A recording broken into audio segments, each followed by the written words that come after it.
2026-27 ఎలక్షన్లో అధ్యక్షునిగా నేను విద్యాసాగర్ నిశంగిని గెలుపొందడం జరిగినది. సీనియర్ అడ్వకేట్ల, జూనియర్ అడ్వకేట్ల అందరి సహకారంతో నేను కోర్టు గురించి పాటుపడతాను.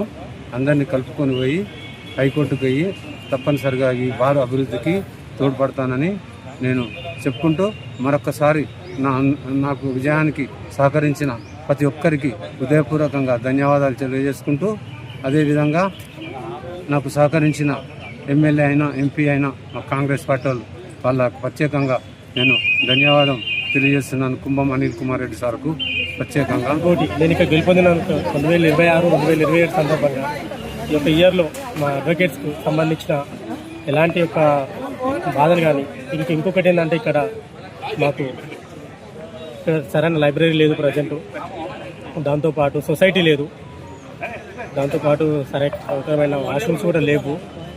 వాటన్నిటి కూడా ఈ ఇయర్లో ఖచ్చితంగా అన్నీ కంప్లీట్ చేసుకొని గవర్నమెంట్ తరఫున ఎలాంటి లబ్ధి పొందే కార్యక్రమాలు ఏమున్నా సరే అక్కడ తీసుకెళ్ళి మా యొక్క ప్రాబ్లమ్స్ని అక్కడ తీసుకెళ్ళి అక్కడ చూపించి మా యొక్క ప్రాబ్లమ్స్ని సాల్వ్ చేస్తాం ఈ ఇయర్లోపు.